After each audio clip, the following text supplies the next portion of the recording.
We've just got some breaking news in from Buckingham Palace, folks. So this statement has just come in from Buckingham Palace, and I'll read it for you.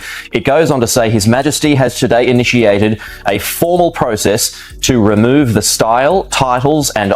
King Charles has allegedly reached the one decision Harry and Meghan never believed would actually happen, and this time, the palace is no longer talking about a warning, a review, or another private family discussion. The claim at the center of this dramatized storyline is explosive. After Harry and Meghan refused an ultimatum concerning their Sussex titles, Charles supposedly signed a new order designed to make the palace's position impossible to ignore. And if that sounds like the end of the story, it isn't, because the most controversial part is not what the order allegedly says. It is who reportedly pushed the king toward signing it, what William supposedly knew before Harry did, and why the Sussexes may have been given one final opportunity before the door was slammed shut. According to this fictionalized scenario, the entire confrontation begins quietly, exactly the way palace crises usually become dangerous behind closed doors, without cameras, without microphones, and without anyone outside the inner circle knowing how close the situation has supposedly come to breaking point. Charles is presented with a private recommendation concerning the continued use of the Sussex designation. The argument inside the palace is brutally simple. Harry and Meghan stepped away from working royal duties, built an independent public life, and repeatedly insisted that their lives outside the institution should remain separate from palace control. But the palace, in this dramatized account, now wants something in return. If the Sussex title continues to carry royal prestige, should there also be limits on how that identity can be used? And that is where the alleged ultimatum enters. Harry and Meghan are supposedly offered a choice: accept tighter restrictions around the public and commercial use of the Sussex identity, or risk the king taking a much more permanent step. The palace believes this is a compromise. Harry allegedly sees it as a threat disguised as diplomacy. Meghan, according to the storyline, sees something even more calculated, an attempt to control the very identity they have used since leaving royal life. But then comes the refusal. Harry reportedly makes it clear that he will not voluntarily surrender or weaken the title associated with his marriage. Meghan supposedly agrees that giving ground now would create a precedent that could follow them for years. And suddenly, what began as a negotiation becomes a test of authority. That is when Charles allegedly stops negotiating.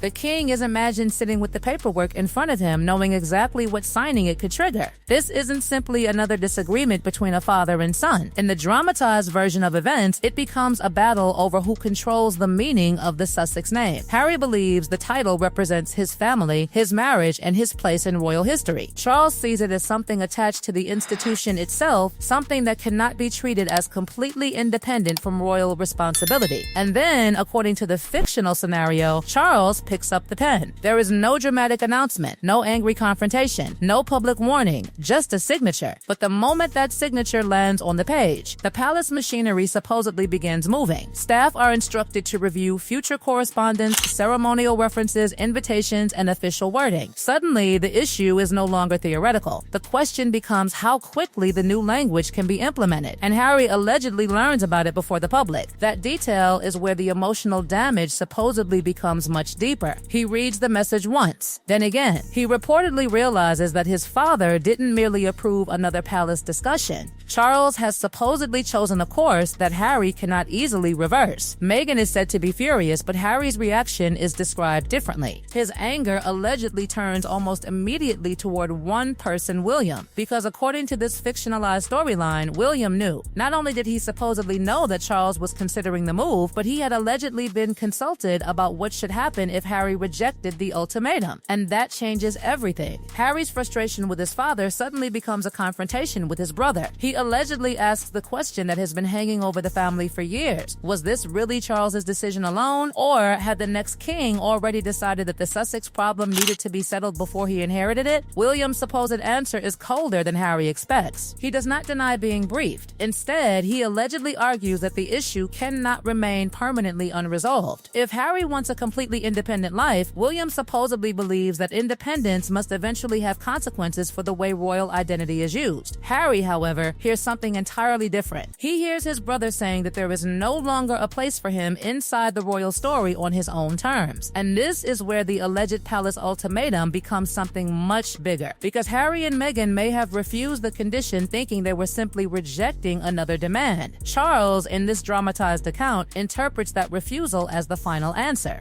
The king supposedly tells his advisors that another round of negotiations will accomplish nothing. The decision has already been made. The paperwork is prepared. And somewhere inside the palace, one question now hangs over everything. If Harry and Meghan refuse the ultimatum, what exactly is Charles prepared to sign? The answer, according to the fictional storyline, is the new order that could transform the Sussex dispute from a family argument into a permanent institutional rupture. And that is where the real confrontation begins. The confrontation reaches its most dangerous point when Harry is brought face to face with the reality that the refusal has consequences. In this dramatized account, Charles does not explode, threaten, or raise his voice. Instead, he places the new order on the table and makes it clear that the palace can no longer keep the Sussex question suspended indefinitely. Harry looks at the document and immediately understands what it represents. This is no longer a request for cooperation. It is the consequence of rejecting the ultimatum. The title that once represented marriage, family, and royal connection has now become the center of an institutional battle, and Harry reportedly tells Charles that removing it would not feel like administration at all. It would feel like punishment coming directly from his father. Charles, however, remains unmoved, insisting that affection cannot permanently override the responsibilities attached to the crown. The tension becomes even sharper when Harry allegedly reminds Charles that the Sussex designation was given to him long before the current dispute, and that leaving royal duties did not erase the history attached to it. But Charles supposedly responds that the monarchy cannot continue offering the weight of royal identity without maintaining boundaries around how that identity is represented.